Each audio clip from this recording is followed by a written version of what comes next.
Me chamo Laila, sou biomédica da Medicina Nuclear do Hospital Cardiopulmonar. Vou abordar um pouquinho sobre alguns artefatos que podem ser encontrados na cintilografia óssea e como fazer para que a gente possa ter uma imagem fidedigna. Vou falar um pouquinho o que é cintilografia óssea e logo eu entro em artefatos. Primeiro, eu quero falar um pouquinho sobre o que é que o profissional que está fazendo a aquisição das imagens, o que é que ele é responsável. Ele tem que adquirir e fazer imagens laudáveis, que sejam boas para laudar. Para isso, algumas coisas precisam ser levadas em consideração, como o paciente correto. Sempre conferir o nome com o registro e não ficar apenas no primeiro nome para evitar em casos de troca de paciente, o exame correto, porque muitas vezes, como o médico solicitante, o médico assistente pede o exame, não é o que a gente está habituado. Por exemplo, cintilografia óssea pode vir como cintilografia óssea, pode vir como mapeamento do esqueleto, pode vir como cintilografia do corpo todo, do corpo inteiro, com tecnécio. Então, saber as variações para que a gente entregue ao médico assistente o que ele de fato está pedindo. O fármaco e o isótopo correto, associar o exame ao fármaco, qual é a biodistribuição normal dele, o que é que a gente vê, e se a gente vê alguma coisa diferente, o que é que está alterado, a gente injetou mesmo o fármaco correto, o isótopo correto, e também saber operar o equipamento de forma adequada. O colimador é certo, a distância, o posicionamento também, e o protocolo. Por exemplo, alguns pacientes não conseguem ficar na posição tradicional de um exame. E aí a gente vai precisar mudar o protocolo por causa disso, para se adaptar àquele paciente, para que a gente possa fazer uma imagem de acordo com a necessidade do paciente e de acordo também com que o médico nuclear possa laudar aquela imagem. Então, são alguns cuidados que devem ser levados em consideração, principalmente na cintilografia óssea, que é um exame extremamente sensível, e também o posicionamento, que é extremamente importante, já que são comparados, né? Uma parte com o outro, principalmente o esqueleto apendicular, de um lado com o outro. Então, o que é a cintilografia óssea e quais são as indicações clínicas? Na maioria das vezes, lá na nossa rotina, é pesquisa de metástase óssea, principalmente estadiamento, pacientes que vão para cirurgia, e principalmente câncer de mama e de próstata. Existem outros casos também que não estão associados à pesquisa de metástase óssea, como em casos de osteomielite, de artrite, diagnóstico diferencial de dor óssea localizada, fratura por estresse, osteonecrose, avaliação de prótese ósseas, sacroileite, entre outras. E o pedido médico, sempre conferir o pedido médico, já que a gente vai injetar no paciente um material radioativo, tem que ter a justificativa porque a gente está fazendo aquele exame. Então, depois do paciente no setor, conferir o pedido médico, se é aquilo mesmo, e conferir com a história do paciente. A história clínica, a anamnese é muito importante, porque a imagem sozinha não pode dar muitas informações, mas a imagem associada a uma anamnese bem feita é muito válida e acrescentam muitas informações necessárias na hora do médico laudar. Então, pedido médico que eu tenho visto bastante vem como cintilografia óssea, mapeamento ósseo, cintilografia do corpo inteiro com tecnécio, entre outras variações. Então, quais são os mecanismos de captação que a gente utiliza? O radiofármaco utilizado na cintilografia óssea é o MDP. Ele tem uma adsorção na fase mineral óssea, com formação de ligações entre o fosfato da molécula e os cristais de cálcio, hidroxipatita e cristais amorfos de fosfato de cálcio. O fluxo sanguíneo, ele altera em menor grau a captação do radiofármaco, tanto que em alguns casos a gente precisa fazer uma imagem imediata da cintilografia óssea, que é avaliado o grau de hiperemia daquela região. A eliminação é por filtração glomerular, via renal, né? Então, na cintilografia óssea não há preparo prévio. O radiofármaco é MDP, marcado com tecnécio 99 metastável. A administração é endovenosa. A dose para pacientes adultos, geralmente, de 30 a 20 mg.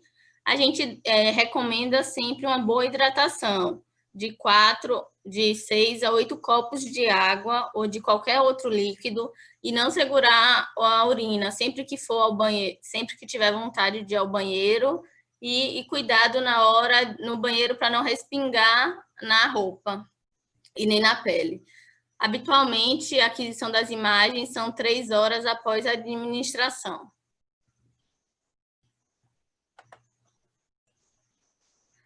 Imagens de fluxo precoce, quando fazer? O fluxo, o primeiro momento é de 1 minuto, é a fase angiográfica. A gente avalia a perfusão sanguínea, regional e relativa. Depois da fase, passado esse 1 minuto, vem a imagem de equilíbrio, que a gente chama a imagem precoce ou pool tecidual. É o acúmulo de sangue em partes moles por dilatação vascular e capilar. Geralmente, a gente faz o fluxo quando já vem muito bem descrito no pedido médico, ou em avaliação de osteomielites, avaliação de tumores ósseos primários, avaliação de infecção de prótese ortopédica versus soltura, sacroileite, ou então mesmo quando o paciente vem com uma solicitação médica para estadiamento, mas que ele apresenta uma dor muito acentuada, né, muito aguda, muito precisa. Às vezes a gente faz o fluxo sempre com a orientação do médico nuclear para que possa ser entregue uma informação a mais ao médico solicitante. Então, para a gente poder identificar os artefatos, é necessário saber qual a biodistribuição normal do MDP, da cintilografia óssea, né? Eu trouxe essa imagem aqui, que ela mostra desde uma criança bem pequena e como ela vai se desenvolvendo e como a gente consegue ver até chegar ao adulto.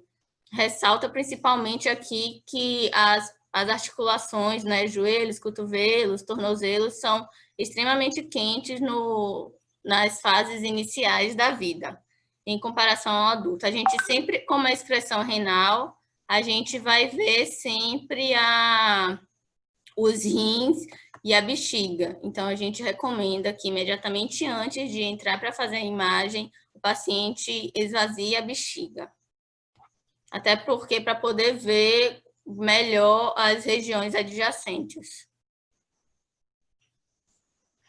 E aqui são algumas cintilografias ósseas alteradas. A gente vê bastante, no caso de doença metastática, hipercaptações anômalas, né, e difusas e aleatórias pelo esqueleto, principalmente o esqueleto axial, mas podendo também ser no esqueleto apendicular.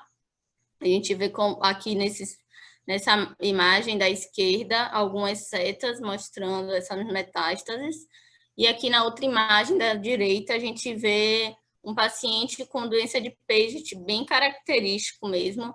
Quando a gente olha, a gente já consegue ver a imagem e associar de acordo com o que ele traz na anamnese. Por isso é sempre importante a anamnese muito bem feita. E se o paciente tiver exames anteriores relacionados à queixa atual, trazer para poder comparar até cintilografias ósseas anteriores ou outros exames, para que haja o comparativo da evolução ou regressão da doença. E aqui eu trouxe uma imagem ao mesmo paciente que fez uma cintilografia óssea. Aqui é a importância dos colimadores, né? Quando eu faço com colimador ideal, que é o de baixa energia, a gente tem uma resolução muito maior, a gente consegue ver muito bem definidos os arcos e as estruturas ósseas.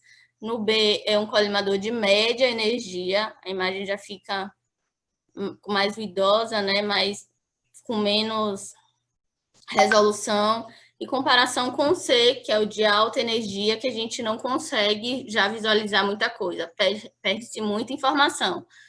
Então, quando a gente vai injetar uma matéria no paciente, que a gente vai fazer a imagem, saber qual é o isótopo utilizado, qual é o tipo de energia, qual é o colimador que a gente vai usar, para poder ter um exame adequado, imagem boa. E aqui a importância da distância, quanto mais próximo, melhor vai ser a visualização. Então, a gente tem aqui uma imagem de uma cintilografia óssea em contato com do tórax, né? Em contato com o paciente, muito próximo, em comparação a 30 centímetros de distância, colimador-paciente. Como já perde muita resolução, muita informação, a gente não vê nem contornos bem definidos nessa imagem. Então, a gente faz quase um sanduíche do paciente, porque a gente aproxima bastante, principalmente nas imagens estáticas, para ter um maior número de contagem e uma melhor resolução. E aqui são algumas o que pode acontecer durante a rotina, como extravasamento. Então, na hora de você puncionar o paciente, anotar onde é que foi puncionado. Se o paciente tem dor naquela região, então você... Por exemplo, se o paciente tem dor em braço direito, você não vai, preferencialmente, não vai funcionar o braço esquerdo, pode funcionar o pé, para que possa ter um parâmetro de comparação entre os dois membros. Esse aqui foi um paciente lá da cardio mesmo, que a gente fez, extravasou um pouquinho, ficou em hematoma no braço direito, na dobra, né, decúbito. E aqui eu peguei da internet um outro extravasamento muito maior que esse, e que se o paciente tiver alguma queixa e não souber onde foi o local de injeção, pode confundir com a patologia mesmo. Aqui a gente tem também a bexiga como a excreção do MDP por via renal e pelas vias glomerulares. Importante esvaziar a bexiga antes de entrar para fazer a imagem. Então, a gente perde totalmente o que a gente consegue visualizar ali nessa região da bacia por conta da bexiga, que a gente fala que rouba a captação, já que ela está com muito material radioativo. A gente não consegue delimitar direito as estruturas adjacentes. Então, alguns pacientes, principalmente pacientes com câncer de próstata avançado, não conseguem esvaziar muito a bexiga. Então, tem algumas alternativas para que a gente possa visualizar. Essa paciente aqui, ela foi lá na cardio, ela não conseguiu esvaziar a bexiga, a gente pediu para ela ir ao banheiro, esvaziar, e mesmo assim, nessa imagem anterior e posterior da pelve, a gente não consegue visualizar direito, então a gente fez uma imagem caudal, a gente senta a paciente, sentou, né, e colocou colimador para poder ver as estruturas do sacro, para ver se tinha alguma coisa ali diferente que pudesse chamar a atenção do médico. E aí, essa é a importância da bexiga e de esvaziar bastante, e orientar o paciente para ir ao banheiro antes de entrar para fazer a imagem, para evitar até que ele comece o exame, pare o exame, para ir ao banheiro, esvaziar a bexiga e voltar. Alguns pacientes, como a gente já sabe que não conseguem esvaziar, a gente já pode fazer logo a imagem caudal sentada mesmo.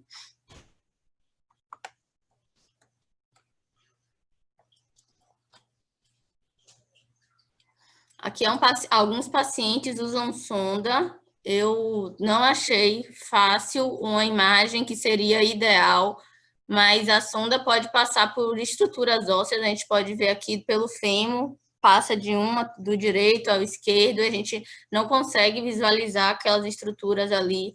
Então, o ideal é colocar a sonda entre as pernas do paciente, sempre que possível. Se possível, esvaziar antes também, colocar depois dos pés, né, se for longa, para que a gente possa fazer um ROI e ficar bonito na imagem, que seja fotografada e que não tenha muito essa captação anômala da imagem, que possa ser avaliado direitinho. Geralmente a gente coloca entre as pernas e prende com um esparadrapozinho para que não se mova não se desloque durante a varredura do exame.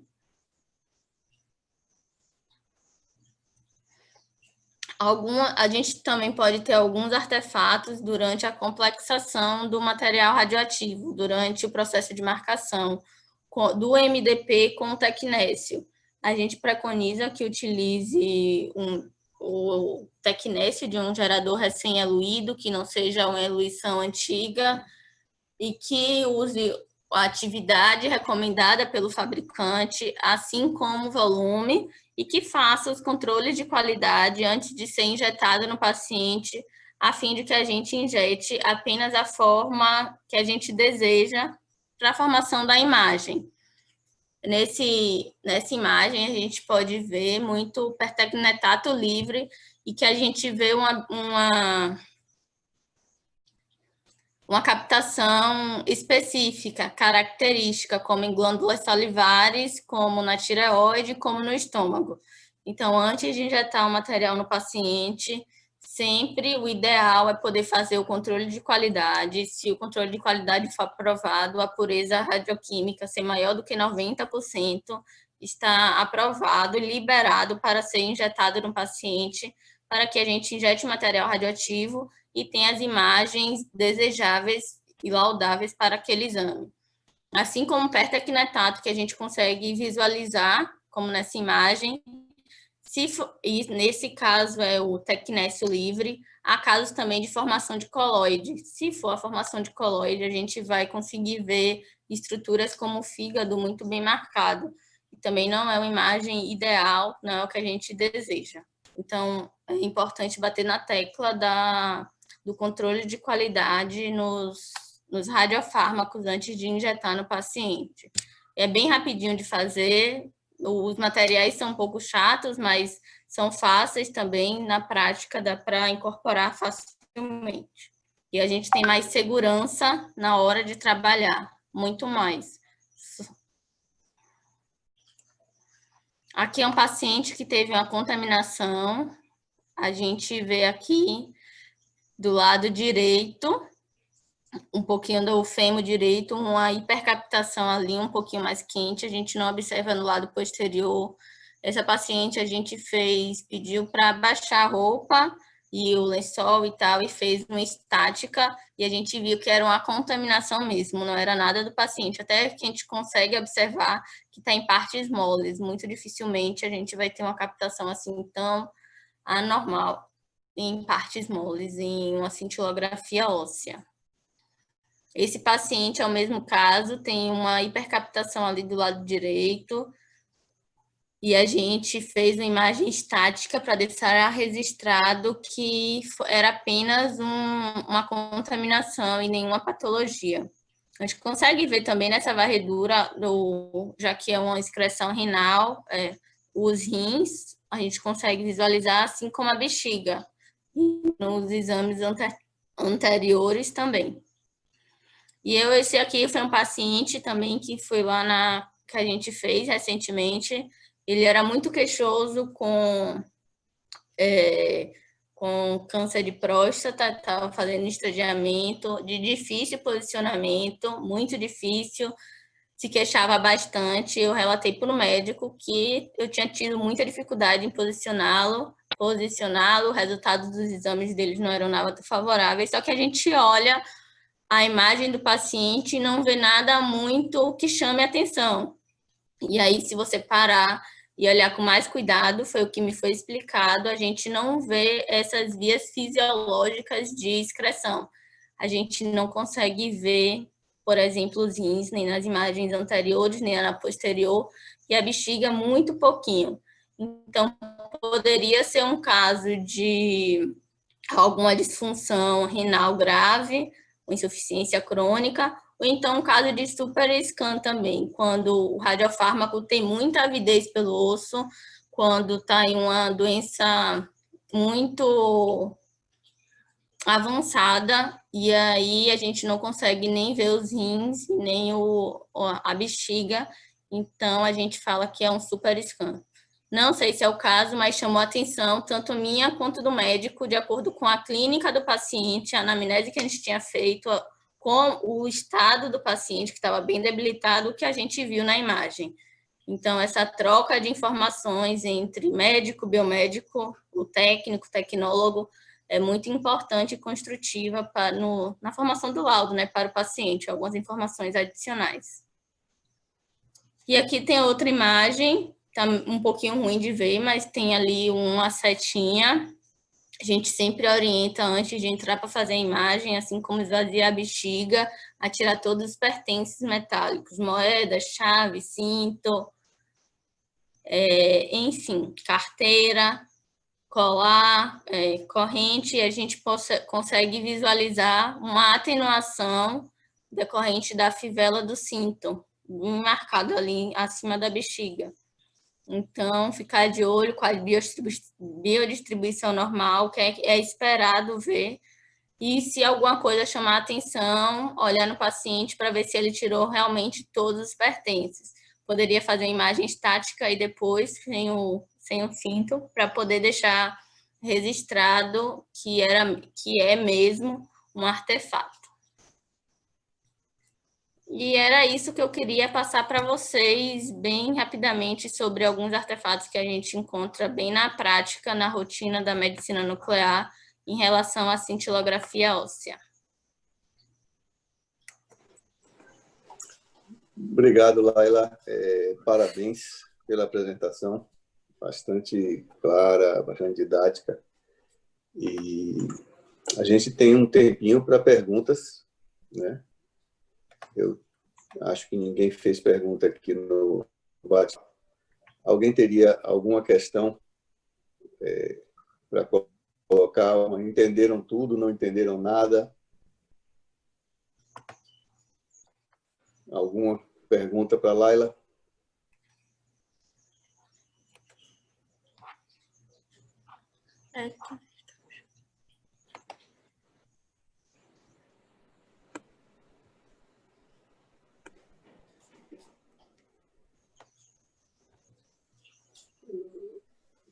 Laila, deixa eu colocar... bom, não é a minha... Acho que Manami tem uma pergunta. Manami pergunta se, após o exame, temos que ter os mesmos cuidados que são recomendados na miocárdica em relação às orientações. Você se refere a após o exame, não é, Manami?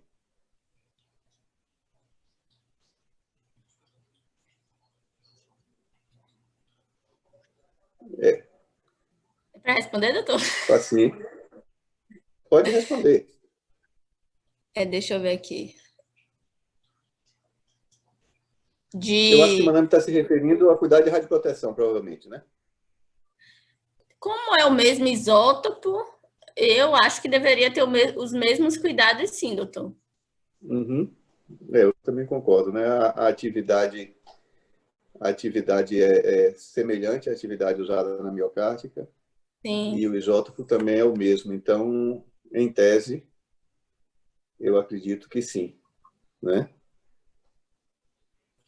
Sobre essa radioatividade no aeroporto, a gente até já conversou sobre isso, de perguntar aos pacientes que vão fazer alguma viagem internacional próxima para que a gente possa entregar uma cartinha assinada pelo médico que ele foi submetido ao exame que usa radiação, qual foi o exame, qual foi o isótopo e que pode ficar por determinado tempo ainda apresentando aquela radioatividade residual. Se algum paciente relatar que vai viajar, a gente já pode entregar essa cartinha. É isso mesmo. Me confirmou. Muito bem. Mais alguma questão, minha gente?